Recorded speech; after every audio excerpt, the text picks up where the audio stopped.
I hope that everyone is a little more centered, a little more present. I don't want to have a room full of bodies without any minds. It is very important that the mind is also present. The bodies I can see, they're here, but the mind is usually lagging somewhere behind or racing somewhere up ahead. And that doesn't achieve very much, especially when we're interested in understanding more about life, when we're interested in experiencing reality, or even when we just want to do something fully. To do something fully means that the mind and the body must be fully present. The mind must be fully involved, so that the practice of meditation and the skill of mindfulness and concentration is a way of achieving this fullness of mind, fullness of attention, which will enable us to benefit tremendously. The mind will become a good friend, a wonderful tool. The mind will be able to do what it needs to do efficiently, effectively, to the best of our ability. This does not mean that everyone will become a superman and a superwoman, because the best of our ability is also dependent on our own karmic conditioning. But when the mind is collected, when mindfulness and concentration are established, then we can do our best. That will be our best.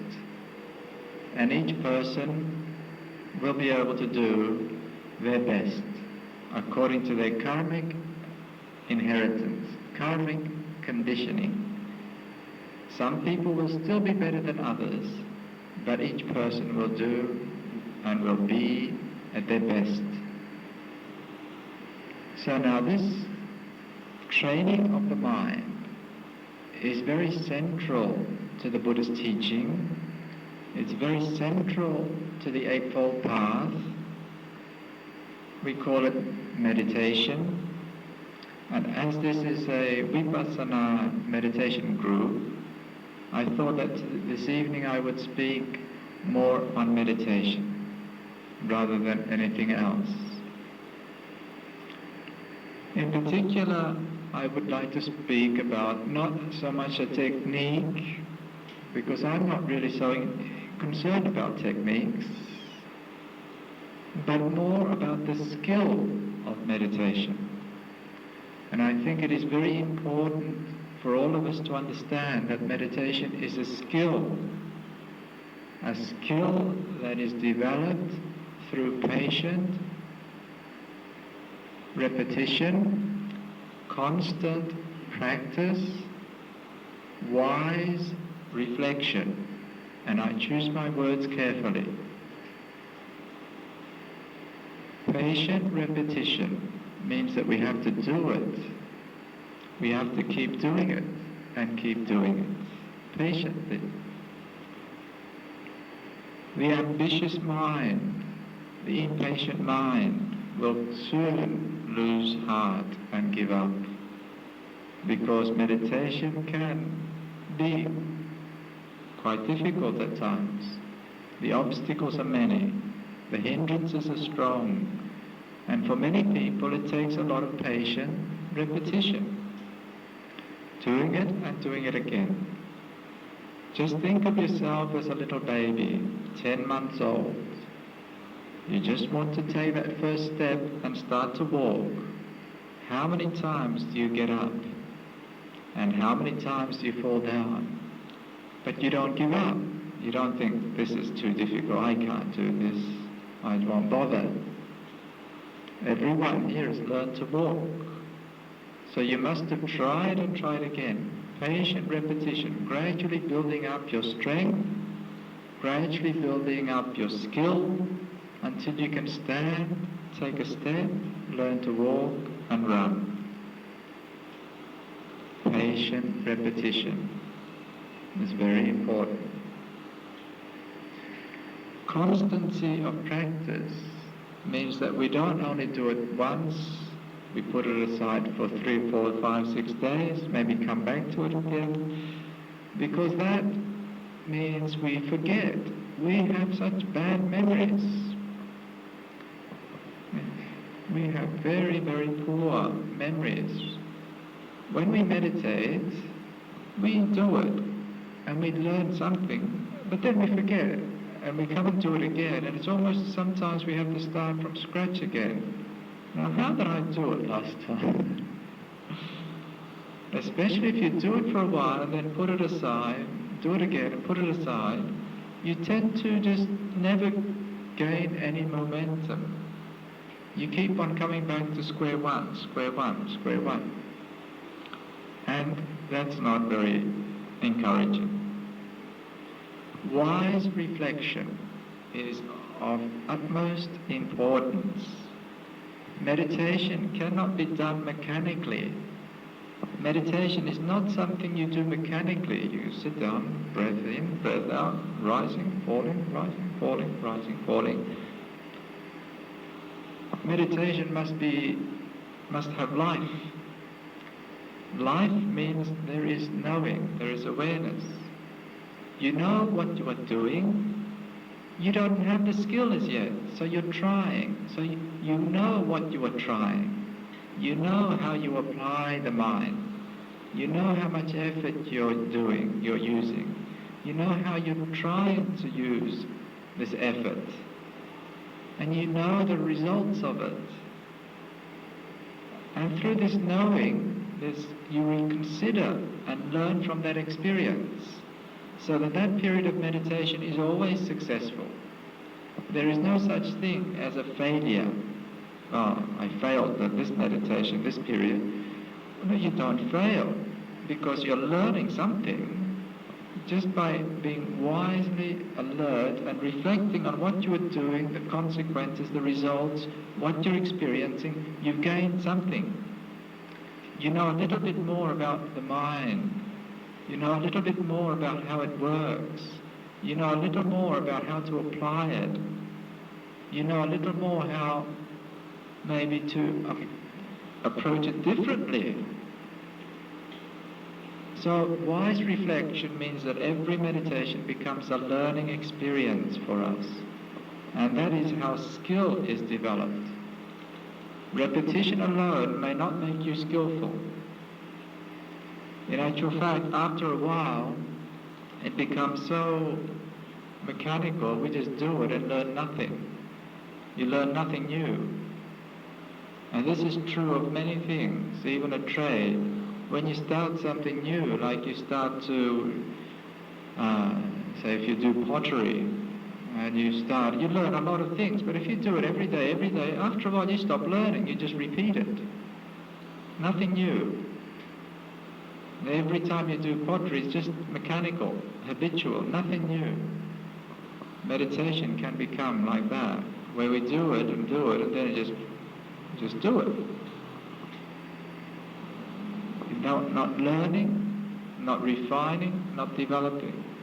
Wise reflection. Yoniso manasikara in Pali. It means wise consideration.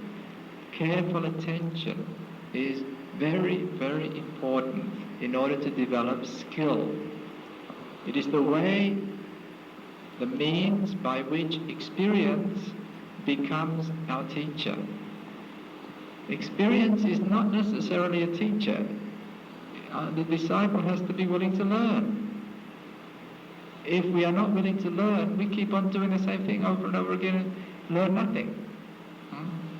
So, experience becomes a teacher when we are attentive, wisely attentive, carefully attentive, wisely considering. We begin to learn from that experience. And every meditation can become a learning experience of how to do it, how to approach it, how to make effort, how to get this mind to collect and be with the meditation object. That's a skill. It needs to be developed through patience, perseverance, constancy of practice, wise reflection. Now, just a few pointers that I can give, maybe to help in this matter, to help you in your attempt to develop, say, better mindfulness and concentration, is that we must have some point of reference. And there is no one object that is the best. There is no one point that is the best. There is no one technique that is the best. People always want the best. Now, I'm so special, I've just got to have the best. Or really what it's saying is, I'm so impatient, I'm so lazy, and I just want the easiest way. That's right, that's what we're saying, isn't it? I'm just so lazy, I'm just so impatient, I've got to have it really easy. Give me the best way, quick. Now that attitude of mind is not a skillful one, it's not very helpful. So, I mean, we may have, any one of the techniques will work more or less, but all of them will result in much the same difficulties. Because the difficulties come from us. It's not the technique, it's the mind, our mind. The way the mind approaches that activity is the creation of our mind. That's where the problems are. And in actual fact, when you look at yourself meditating, how you approach meditation, how you approach concentration, you can see there exactly the same tendencies, habits, as you approach anything else with. Like the way you approach study, the way you approach driving a car, the way you approach work. It's exactly the same habits will manifest. The same tendencies. Because it's us doing it. It's me, this mind, my conditioning. I'm doing it, so I do it in the way that I do everything else. The impatient person will do it impatiently. The lazy person will do it with laziness. The doubting person will doubt it. The restless person will do it with restlessness. You bring with you what you've got. You don't come empty-handed. You never come empty-handed. You always bring a whole lot of stuff with you. You bring all of your past tendencies accumulated through the ages. They're all here, sitting here, either actively expressing or potentially in a state to express. So when we approach meditation, the problems are not so much with the technique, but more with us. We create the problem. And this is why, if we take one technique and try to do it, and we come up against the problem, like, doesn't work. This is just not the right one for me. After all, the Buddha, or they say in the Visuddhimagga that each person has a different character and they need different objects according to their character. Well, maybe I'm not such a lustful person. Maybe I'm just a dosa character. I'd better do another one. So you take another technique. But you'll find you'll end up with very similar problems. Or you come here and they teach you rising and falling, rising and falling, rising and falling, and then this rising and falling is really hard to do. You can't even see the rising, can't feel the falling. It feels uncomfortable, especially after the meal. I think it's probably much easier at the tip of the nose. After all, they've been teaching at the tip of the nose longer than the rising and falling. And that's where you feel it first. That's the doorway. That must be the point. So you go and concentrate on the tip of the nose. But at first, yes, when you start, oh yes, this is much better. Because it's new, you see. It's something new. And something new is always interesting. And when you're interested, you can concentrate on it. But then it becomes, the mind starts its usual thing, wandering around. Like, where is that tip of the nose anyway? Why isn't it so clear anymore? And then you have the same problems. Whatever you do, you'll come up against problems. The nivaranas, the hindrances, will create obstacles, problems. So, more important than the technique is the patience, the willingness to train, the willingness to learn the skill, the willingness to go over the difficulties, the willingness to go around them, the willingness to dig under them, whatever you have to do, to get the skill of being able to collect the mind, the skill of being able to make the mind peaceful, clear, the skill of achieving stillness and silence. Now, the object, you can do anapanasati, breathing in, breathing out. You can do the rising and the falling. You can do the anapanasati at the tip of the nose, and many others. But the Buddha simply said, you make effort, gentle effort, right effort. How much effort? Just the right amount. How much is that? Wise consideration. Learn how much effort you need. How much effort does it need to walk from here to Kuala Lumpur? I don't know. Just enough effort to take one step. That's all. And then to take another step. And then to take another step. But really, that's all you need, is to take one step. Then you just take another step. That's the only effort you have to apply. That's the only effort you can apply. At this moment, you can only take this one step. You can't apply the total effort to get to Kuala Lumpur in one step. You'll kill yourself. All you can apply, all that is necessary to apply in this moment is to take that one step. And that's the amount of effort.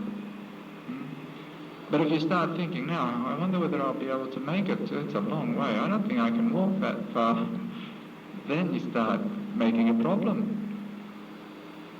But really, right effort is just the effort to bring the attention back to the meditation object. Not much, not more than that. But then you have to do it again and again. But just that much effort is right effort, not more than that. Now, mindfulness, right effort, we're making effort to develop mindfulness and concentration. Mindfulness is this quality of mind that knows, knowing. Breathing in, there is knowing, and knowing that you're breathing in. Breathing out, knowing that you're breathing out. Or rising, knowing that it's rising. Knowing that it's falling. There's the knowing quality of the mind, that wakeful quality of the mind, that knows the contents of consciousness. Knows the contents of consciousness. If the breath is the content of consciousness, there is knowing of this breath. If the mind moves away thinking, as it will do, you must expect that the mind is going to think. Your mind will definitely think. So you may as well accept that from the very start, your mind is going to have thoughts. It's going to have memories, it's going to have plans, it's going to have all sorts of thoughts. But this mindfulness is what we work on. Knowing, try to know, try to bring knowing, so that when the thought comes, it becomes known thinking. When the thought is known, that thought is sterile. That thought will not lead into habitual patterns of one thinking leading to another thought, to another thought, to another thought, and creating a whole world of fantasy and illusion. Creating heavens, creating hells. How many heavens have you created when sitting meditation? How many hells? But with the knowing, if we make that knowing stand forth, the thought becomes a known thought. It is known. There is knowing of this thought. So then it becomes sterile. It quickly loses its momentum. It doesn't lead to very much. It just stops. Most thoughts, they just stop because you're not going to another thought and another thought. So they just stop. The knowing itself, the mindfulness itself, is quite sufficient to deal with most thoughts, a good portion of the thinking. We don't need to destroy and kill thoughts. Just know them and let them do their thing, cease, instead of not knowing and just getting lost in thinking. So that mindfulness has the quality of knowing, recognizing, the quality of knowing what is happening within us, knowing what the experiencing consciousness is at this moment. We sustain it. How do you develop mindfulness? By being mindful. That's the only way. Develop mindfulness, be mindful. One moment of mindfulness conditions the next moment of mindfulness. It's a way of strengthening it just by being mindful, being mindful. So we practice this by being mindful of the meditation object, knowing the meditation object. We know the breathing in, we know the breathing out. There is knowing. Breathing in long, we know. Breathing out long, we know. The beginning, the end, the texture of the breath. When the mind wanders away, knowing. Make this knowing as constant as possible. Try to bring this knowing. At first, it'll be very sluggish, very slow. It won't keep up. But with practice, it'll slowly gain momentum and strength. Now, as this knowing gains momentum, of course, concentration can grow as well. Concentration is the ability to hold the attention on one thing. The ability to hold one thing in your mind, if you wish, whichever way you would like to look at it. The ability to hold your attention on one thing, or the ability to hold one thing in your mind.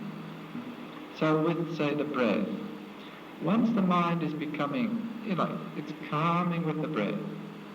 You're experiencing the breath flowing in, experiencing the breath flowing out. This is not an image. It's not an image of the breath. It is not a thought of the breath. It is not, there it is, I see your breath. This is, the body's breathing, the mind is breathing. The mind is breathing with the body. The mind, the body, the breath.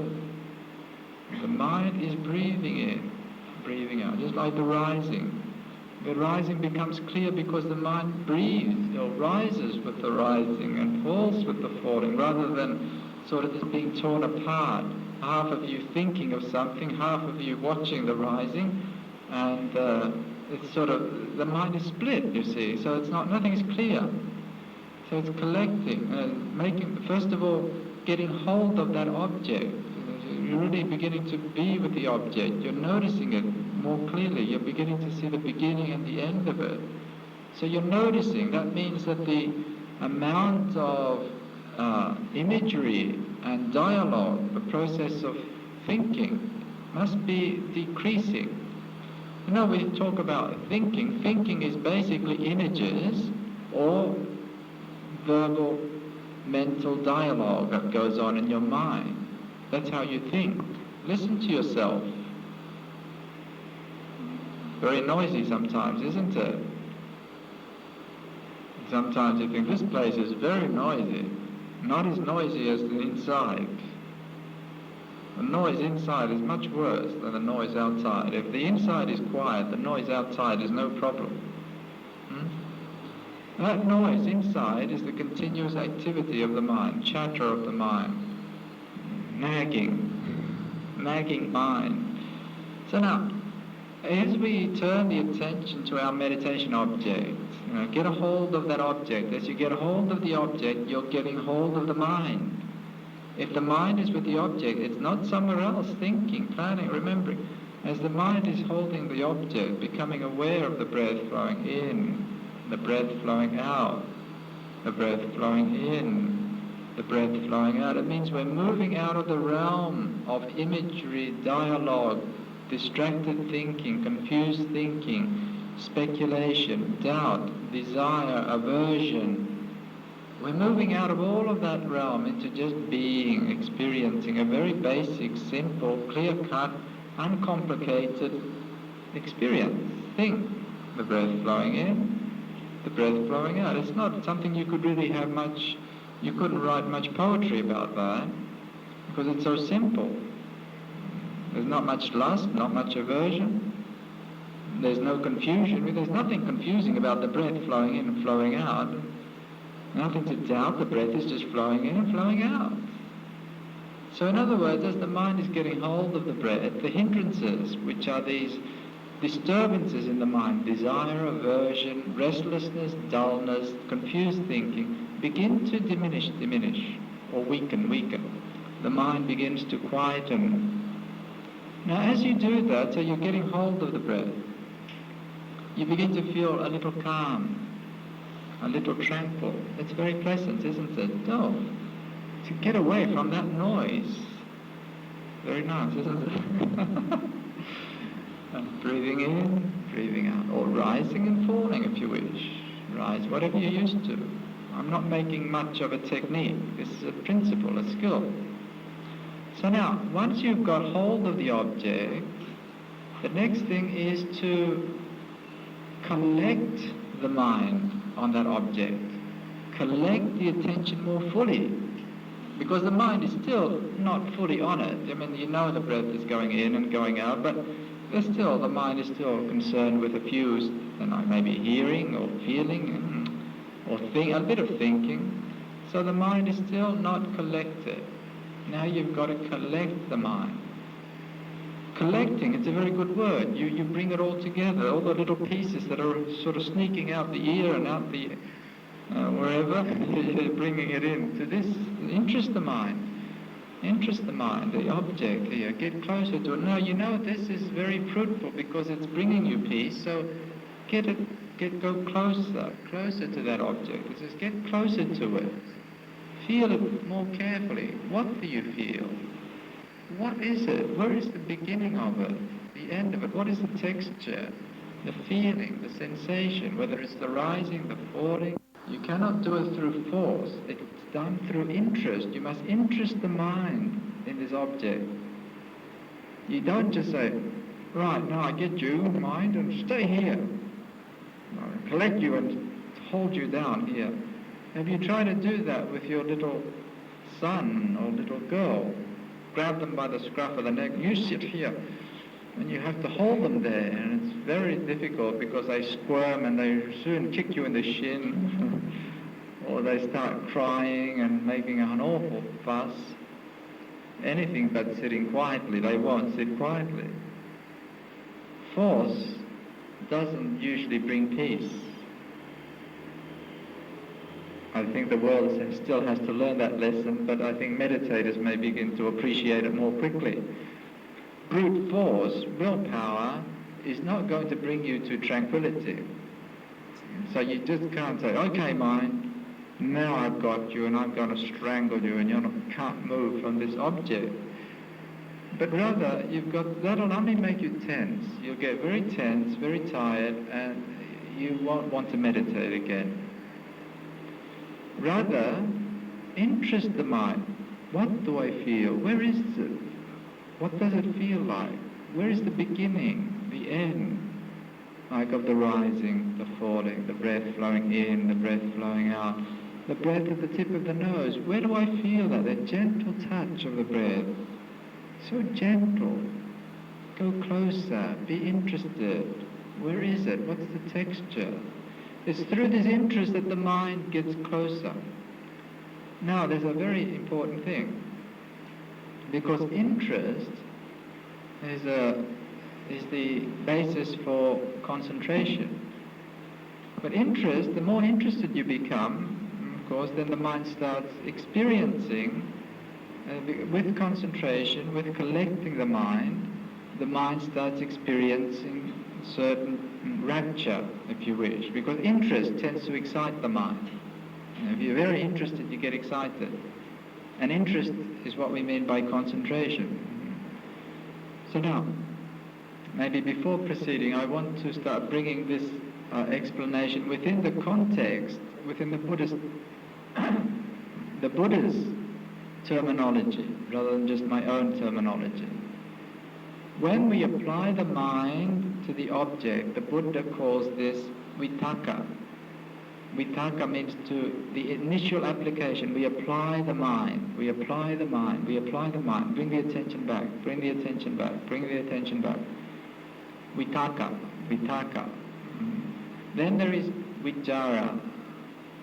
Vichara is sustained application. When the mind is beginning to stay with the breath, stay a bit longer. You're not just lost in thinking now. The mind is, as I said, reasonably comfortable with the breath. Vitakka, vichara. It's compared to a bell. You strike the bell, and then there's a reverberation. Striking the bell is like you apply the mind to the breath. Vichara is the mind staying with the breath for a while, staying with the breath. Now, as you arouse more interest, the staying with the breath gets longer. The interest gets stronger. With interest there comes piti. Piti is rapture or joy. And there are many expressions of piti, or many different ways that people feel piti. It's like you get very interested in the object, the mind starts collecting and staying with the object. You feel energy around. It's like you feel energy, you feel an exhilaration. Some people have their hair standing on end. Some people just get a great surge of energy. All sorts of goose pimples, goosebumps, or whatever they call them, come out on your skin. It's just the body manifesting some expression of this excited interest in the object. Now, piti is very pleasurable, but it does tend to disturb the mind. It's just like excitement tends to disturb the mind. So you can easily lose your concentration there. So try to calm the mind. Interest the mind and calm the mind. Interest the mind and calm them. Don't get excited. It doesn't matter what you experience. You feel light, you feel heavy, rushes of energy. Just let it be. Calm the mind. Go to the object. Calm the mind. Interest the mind in the object. Calm the mind. As you calm the mind and interest the mind begins to experience a deeper happiness. We call this happiness. The mind becomes very happy with the object. Happy to be with the object. Well-being. Happy mind. The happy mind, of course, easily concentrates. So from piti, there's sukha, which is happiness. And sukha, then is samadhi, concentration. The mind goes to the object, collects. Now, the first level of concentration, they call it jhana, the first jhana, which is just the mind collecting on the object sufficiently that these 5 factors become very strong and balanced. This is the mind collecting, experiencing that object. You become that object. You and the object come together, and you are breathing in, breathing out. It's not, there I am, now I know, breathing in. There is no I knowing the breath, breathing in, breathing out. The mind is collecting. But it's very difficult for people to go to that point, because as you start to collect on the mind, collect the mind on the object, and it's getting close to it, first of all is the disruption of this excitement. So you tend to be knocked off your object because you get excited. So you have to calm the mind. Then is a holding back. You won't want to go there. Half of you wants to go, I don't mean half of the people, half of each individual wants to go, another half is holding back.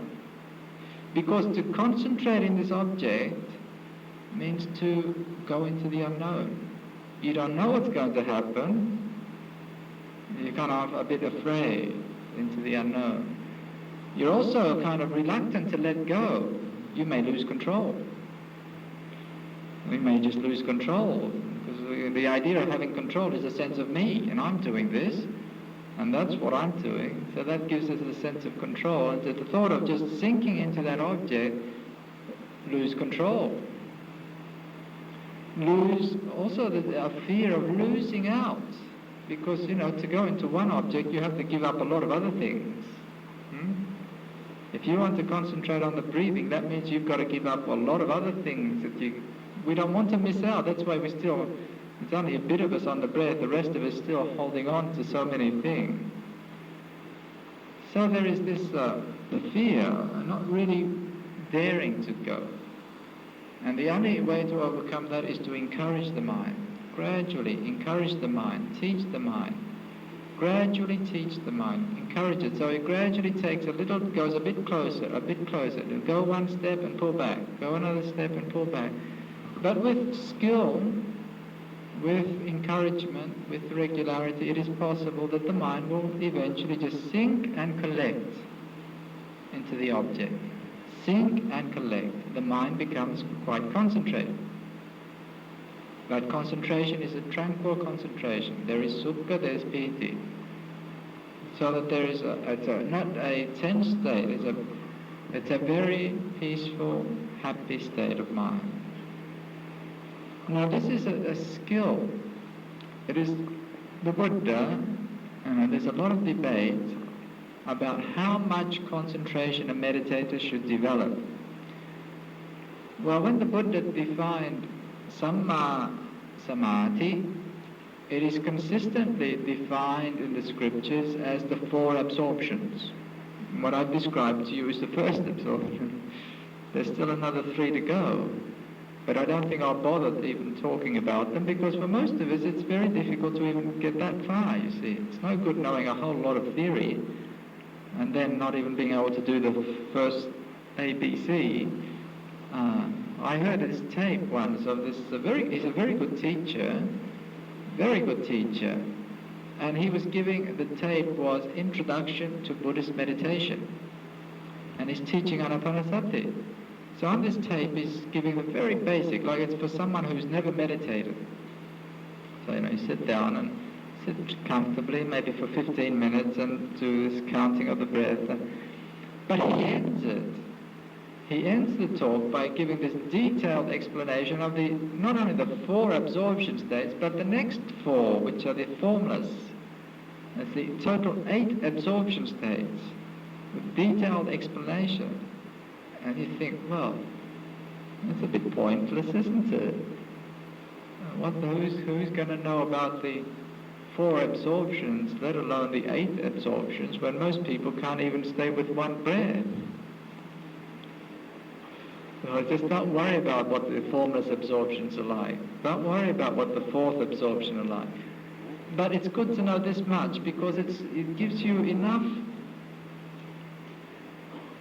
direction to know how the mind should be moving, because these factors they are perfected or developed, balanced in the first absorption, but they start arising quite early. Initial application, sustained application, rapture, happiness, and concentration. So we know what we're developing, and it's good to know them. But don't make it into just a lot of theory that you have to achieve now.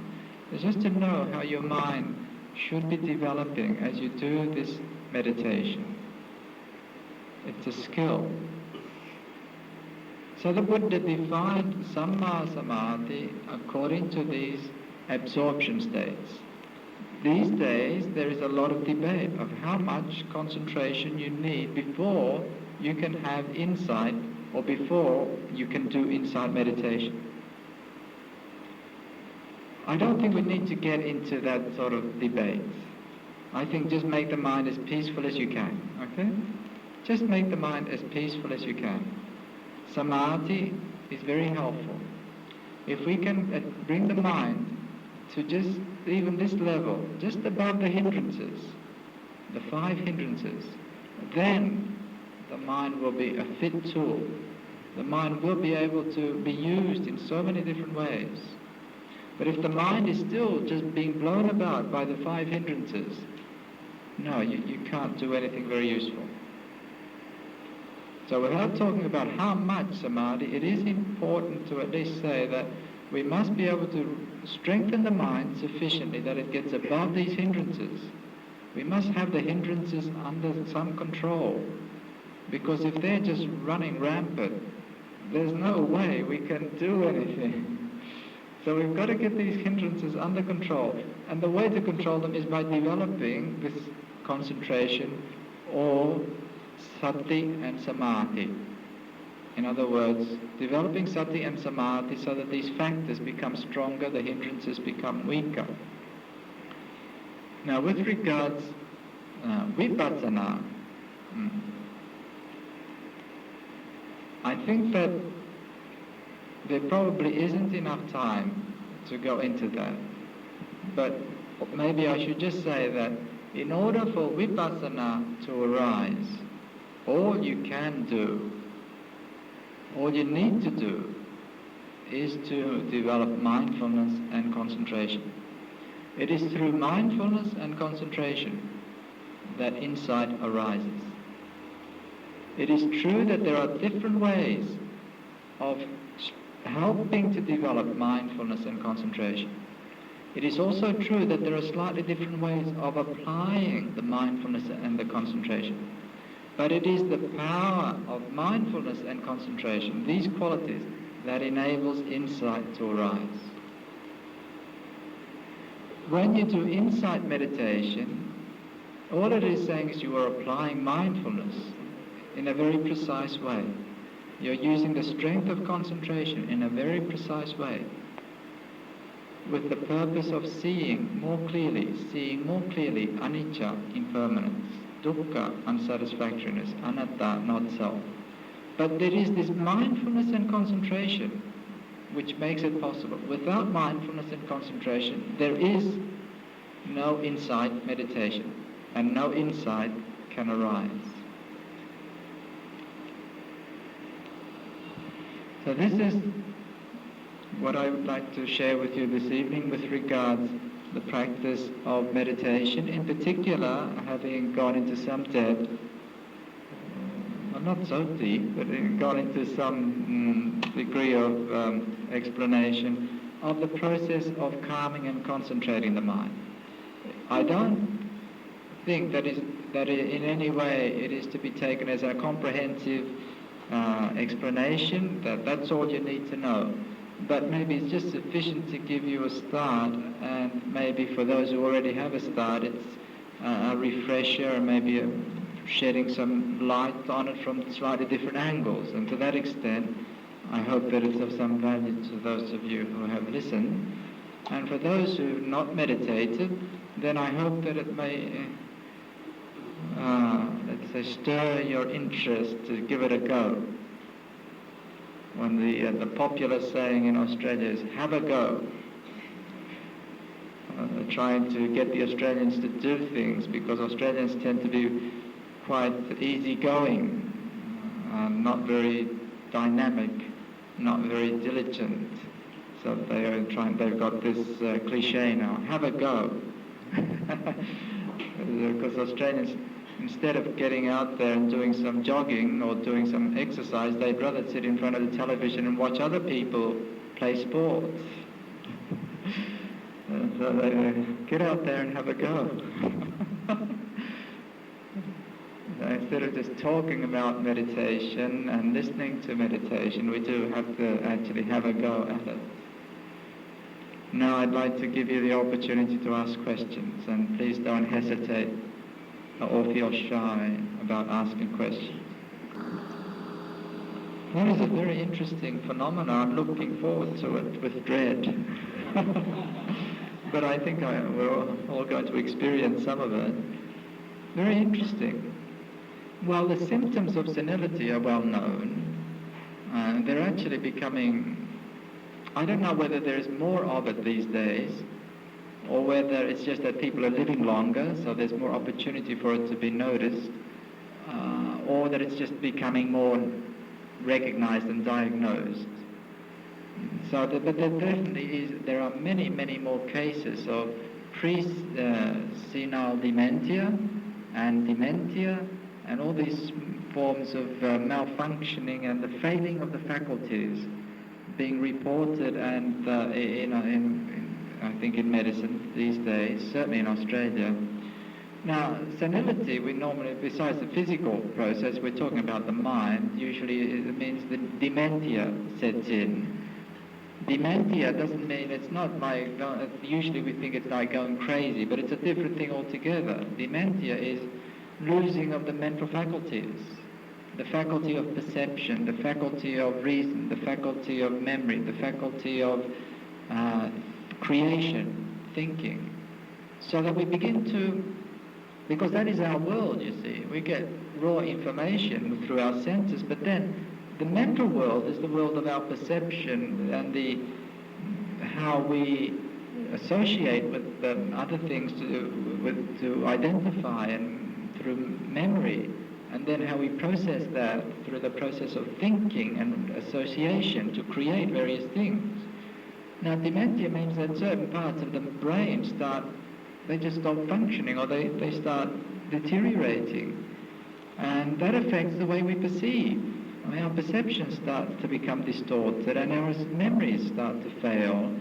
And when that happens, of course, we don't recognize. Then we can't associate. Our way of reasoning begins to change. And quite often a lot of fear sets in, paranoia, and suspicion, a lot of suspicion, paranoia, fear.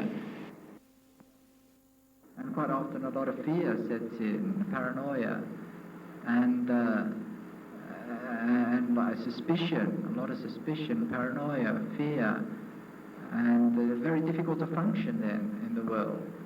Everything seems different and frightening and a threat and very suspicious. So that's the dementia, what we call dementia, that usually from extreme senility. It can be just, the mildest form is just that you lose your memory and you keep on repeating yourself. And did I ever tell you the story? I do that. I keep on repeating the stories to people. Did I tell you about the time I was with Ajahn? And most people have heard it more than once. But that's a common symptom of everybody. But as you get older, senility, then you tend to forget, and you repeat yourself, and forget little things. But dementia is much more than that. So now, that's the process, and it's to do with the brain. It's to do with your mental functions, which depend on the brain. The interesting question is, though, can one retain mindfulness? Can there be mindfulness? It's very interesting, isn't it? Can you be demented and still mindful? You now try to find out. Can you be demented and senile and still mindful? It's very interesting, isn't it? Because mindfulness doesn't mean you're remembering something. You're remembering the present moment. Knowing in the present, knowing in the present, knowing in the present. So that is developed, even if you can't remember what you said 10 minutes ago, but you know that you don't remember. Knowing in the present, knowing what you know, knowing now. Not knowing is you know that not knowing. But the knowing shines forth. If mindfulness is really developed, can one be mindful even when one is senile? That's very interesting. You must try and find out. But of course, you have to develop this quality so it does stand forth. If one is already senile, I think it would be difficult to develop mindfulness because you still have to build up that momentum, and it's hard to do it. It's hard to build up the momentum. So this is very interesting. Mindfulness as distinct from sanya, as distinct from perception or memory, or even thinking faculty, even the ability to think. Even though you can't think, can you be mindful?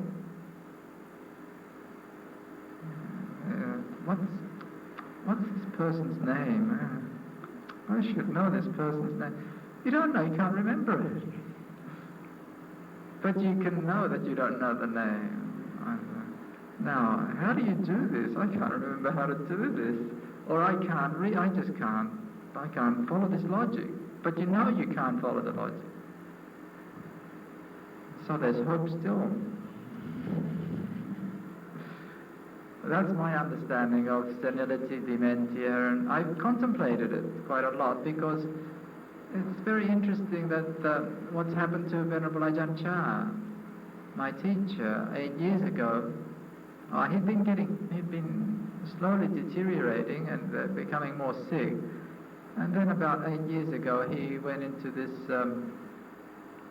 he just stopped talking, and he couldn't talk, and he couldn't move, he was paralyzed, and he didn't seem to recognize things. There's all the functions of the brain stopped because he had some brain malfunction.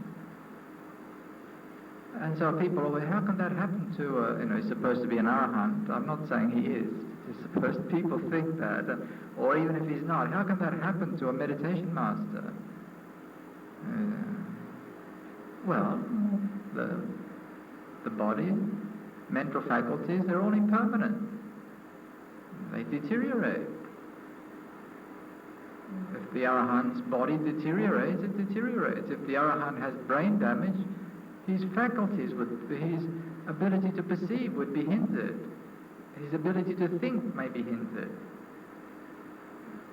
But his mind, the essence of mind and the wakefulness of the mind should not be affected, because the arahant, just by definition, is one who's perfectly awake, mindful. But this is... I just contemplate it, so you'll have to contemplate it for yourself. I hope you never have to be in that position to find out. Any other question? Yes. Well, I think it's good to want to help other people, and I think the reason we want to help is because,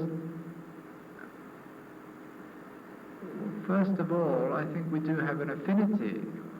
When we become sensitive, we know that other people, they feel just like us. And because we suffer, we know how unpleasant suffering is. And so when we see it in others, we want to relieve that suffering. That's compassion, natural. It's all quite natural for us to be compassionate when the ego gets out of the way.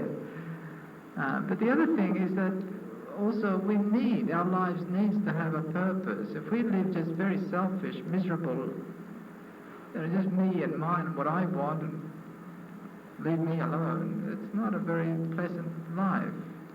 Our life is very miserable. By opening up to others and helping and being of service, that brings joy to us as well. So our life has meaning, purpose, value, and we have joy and self-respect and self-esteem. And of course that's very gratifying, and otherwise it's not very nice to live. So that's why I think we do help others, these two main reasons. And I think it's good. It's good to be of service. It's good to dedicate one's life for the benefit of all, including oneself. You're a person too, so you've got to be kind to yourself too. It's all. It's not just you and not me, or just me and not you. It's all of it.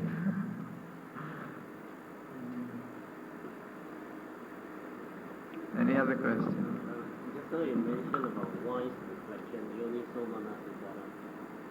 Can you elaborate on it from the viewpoint of practice? Whether it's be done during the meditation itself or after the meditation, or can it be done during both sessions? And what are the ways we reflect on so that we develop insight? Well, Yoniso Manasikara, this term is translated in different ways. Sometimes it's translated as wise reflection, wise consideration, careful attention, this sort of, it means paying close attention with systematic attention, systematic thought. Now, when are we supposed to do it? Well, actually it's a function very closely associated with sati, mindfulness. You cannot do wise reflection without sati. So when we are meditating, yes, if we're still trying to develop the skill, that means we're still not quite sure, how to do this, and we can't quite do it. So then we apply sati, and we would have to check with wise reflection every now and again. What's happening? Okay, try, and then what happens? If you're getting the hang of it, then maybe you just have to, you do a session, and maybe you're at the end of the session you consider, well, what did I do? What happened? How did it work? So that it depends on how it's going. Also, wise reflection can be not only in regards to the meditation object or the meditation experience, you can apply it to many other things. It's like, I feel very upset. Now, why am I feeling so upset? So you direct attention and you consider, how do I come to be in this state? And you wisely, systematically look at this problem. You can do it with anger, you can do it with doubt, fear, you can do it with whatever the problem is. So you can actually do this wise, systematic paying of attention in order to resolve other problems besides meditation. It's just a very skillful Dhamma that the Buddha taught. It brings about greater understanding and success in what we're setting out to do.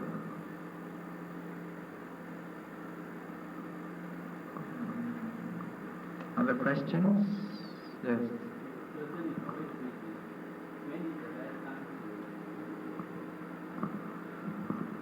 Well, I guess if you're always busy, you just have to try and meditate all the time.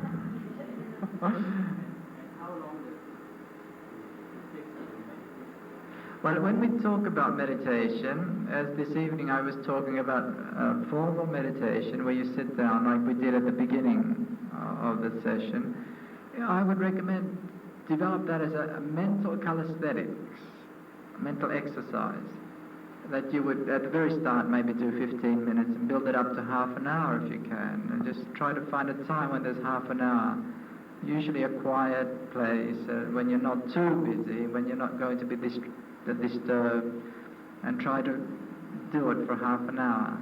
Maybe as I went through it, to begin by just relaxing, and then try to calm the mind a bit more, and eventually try to concentrate it if you can.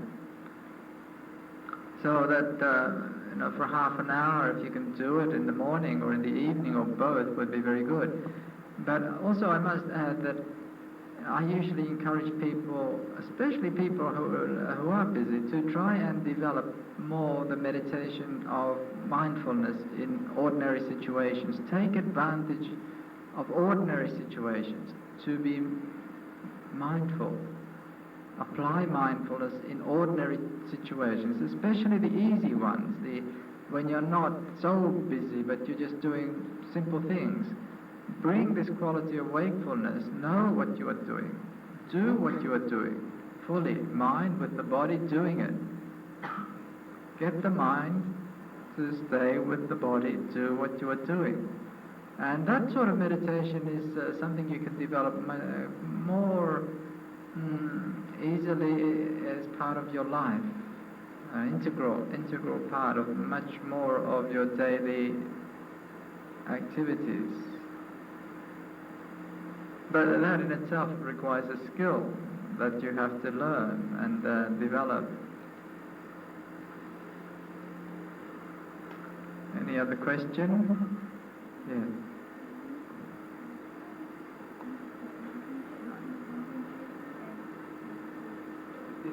The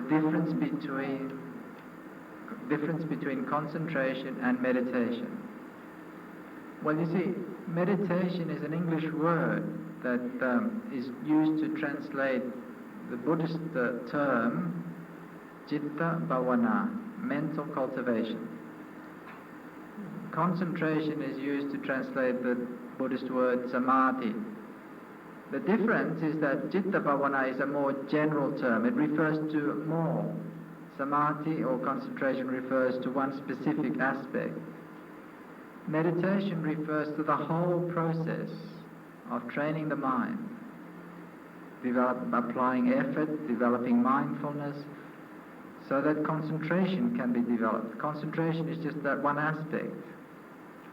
So meditation is the overall name that we apply to the whole process of training the mind, developing these qualities in the mind. Concentration is one aspect of it that results from the training. So that's technically that's the distinction we make. So you say, I'm practicing meditation, but you may not have much concentration. You still can't concentrate, but you're still practicing meditation, you see. You're still developing these qualities and applying effort and mindfulness and trying to work with the mind and develop the skill. But you still can't attain concentration at any depth, but you're still meditating. So we use the word meditation for, you can use it for however you like. Some people use it in Australia, they use it for anything, meditation. And ask people, have you ever meditated? Oh yes, I meditate. What do you do? Oh, I just sit around. Just take it easy. People call meditation anything is meditation now. They go to this interfaith service and they have this meditation. It's supposed to be meditation and it's some sort of the wild dancing. These young people doing this. It's supposed to be meditation in action. I mean, truly, I couldn't see how that could really be. I mean, that's not Buddhist meditation anyway. So this word is just a word, so people use it in whatever way they want. But Buddhist meditation means the means, the training by which we develop effort, mindfulness, and concentration. That's Buddhist meditation, cultivating these qualities in the mind. And so when we do that, then the result will be concentration.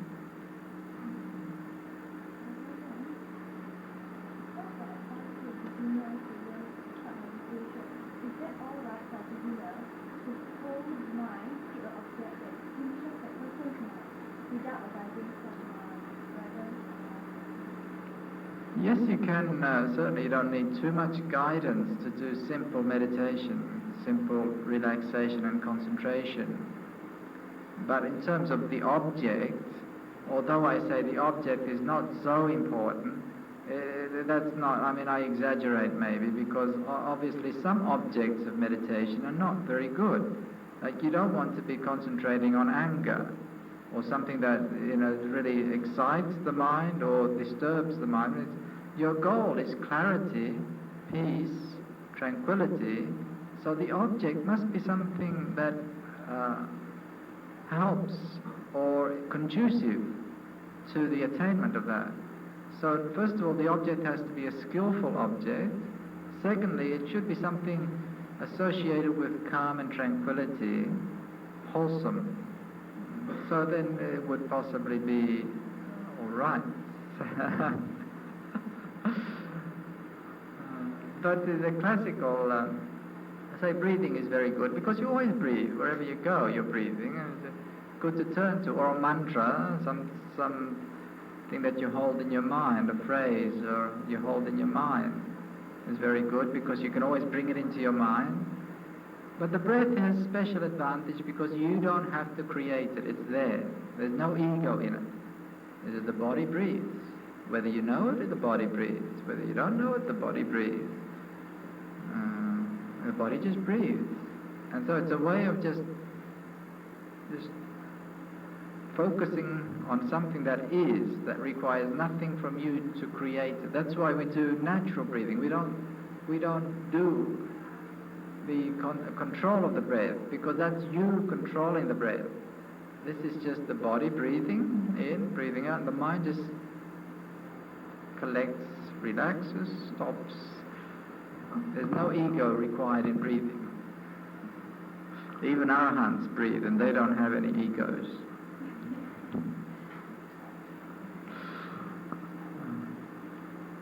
Any other question?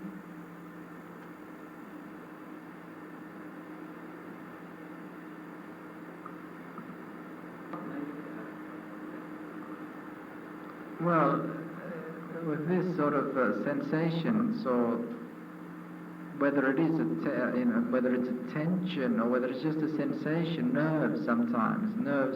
Some nerves become very sensitive, and then you feel the things that other people may not feel. But sometimes it is due to tension. So what can you do? When you can actually, as I said at the start of this session, we did that little meditation, you can actually direct attention to relax, soothe, relax, release, just sweep the tension down, try to move the attention down, releasing the tension, releasing the tightness, and sweep further down along the body right through, just a sweeping, relaxing. Now, relaxing is not like doing something, it's just stop tensing. And you just release. If you just bring into the mind, just relax. Release. And try to feel. And just feel. It's just feeling the tension, feeling the pressure. And move the attention down. Move the attention down lower. That's usually caused by, if it is just a mental thing, there may be some physical. That's why I said you don't know. You probably have to find out. But if it is a mental thing, it's because too much pressure on through thinking and this sort of concentrating with visual, like trying to figure things out. So if you just bring the attention down, let the attention sink down. Bring the attention as low as you can, like sweep, release the tension and bring the attention down. Put your attention on feelings lower down. What you can feel lower down, maybe your feet or your buttocks when you're sitting down. If you can get the releasing, relaxing, and bring the attention down, may help.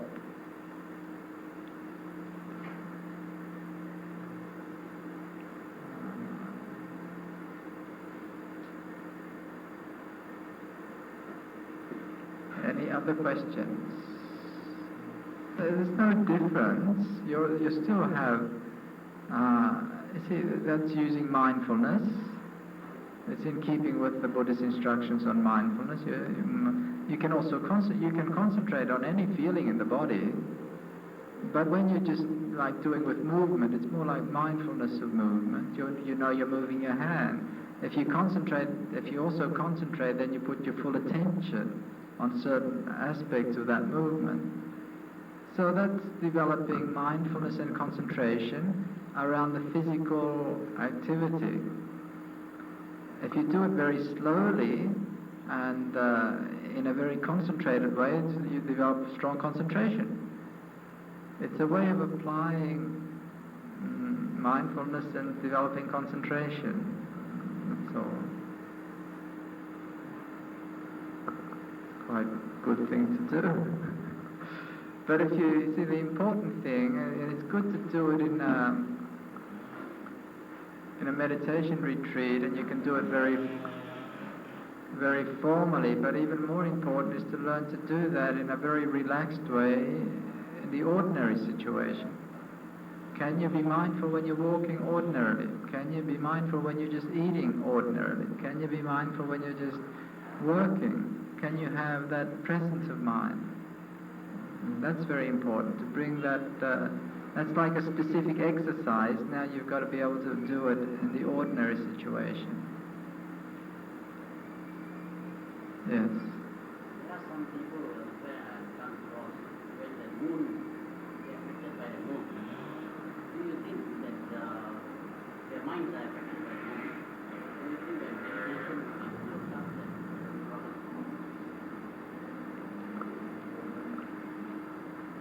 Well, the mind is affected by many things. the many things affect the mind, like the colour. Just the colour of a room will affect your mind. Sound affects the mind. And people know this, so they, especially when they're trying to sell you something. This is in the field of entertainment also. They know what mood they want to instill in your mind. Yes, I'll get to that. I'm just saying that generally many things affect the mind. You know, just like if you've got you can make a room very tranquil. The colours, you can make it very tranquil. This is the way you set it out, so that when you come into this room, the effect that affects your mind. You feel calm and tranquil. Or you can make a room very stimulating. So you come into this room, you feel somehow it affects you, and you feel very excited. And the sounds, the sights, the smells, the tastes, the touches, they have an effect on the mind. The untrained mind especially. So now, you know, the moon is just, again, it's something that the moon, or that particular phase of the moon, the light, that it can affect the mind. Yes, I mean that it can. But the effect is probably even more so from the way the person then has been conditioned to react as well. So can meditation help us in this matter? Yes, because we're all victims of this manipulation. None of us escape it. We're all victims, and it's not only the moon, as I said. So many things has power over our mind. So many things can make you happy, can make you sad, can make you depressed, can make you elated. So many things. So that everything is power. Meditation, we develop this centeredness, mindfulness, concentration, which is a power of the mind that enables it to not be a victim, not to just have to react to the sensory stimulation, and not to be a victim of one's own thinking either. So yes, meditation is the way to develop some resilience to the sensory world and to the world of thought, so that you don't have to be blown about. And it's true, most people don't know that they're being affected, you see. I mean, you go along, you're walking along, and then there's this parade, and they've got this military music, and you're listening to it. And notice, if you're aware, you will notice a sudden change in your state of mind and metabolism. All of a sudden, you start feeling like marching. You feel rather military. You feel, let's have a go. Isn't it? That's what military music does. It tends to work at an instinct, or at the level of instincts and emotions, to arouse an aggressive or energetic state. So that's what military music does. So you listen to that and you just react. So it's affected you. And then they use it everywhere. Everybody. I mean, I'd use it. I could finish your one last question. Yes.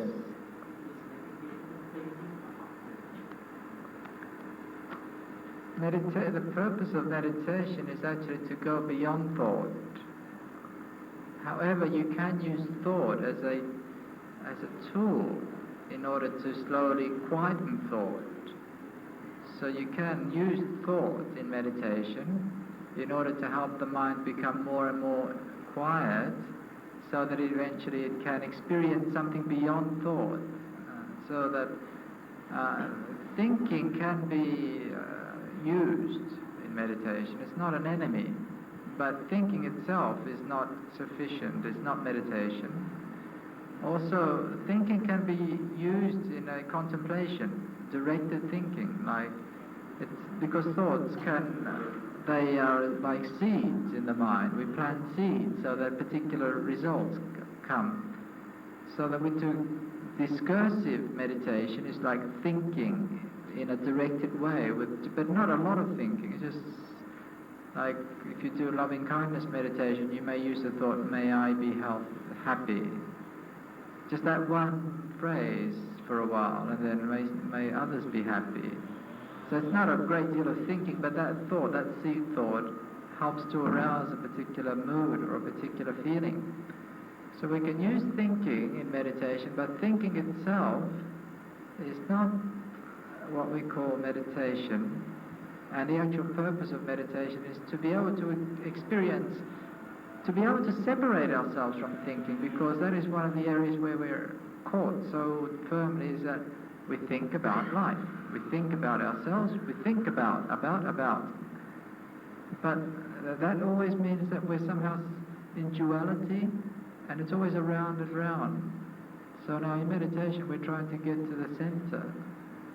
We're not going around. The mind has to become more collected, and we have to experience the silent mind, still mind. So meditation is not the same as thinking, but thinking can be used. There's nothing wrong with thinking. Thinking is just is very valuable. To not be able to think is the same as being crippled. It's not good. To be able to think is good. It's just like it's good to be able to walk. But to be able to think, in order for it to, you must have some control over it, just like you have control over your walking. I mean, if your legs just start walking and all over the place, not very good.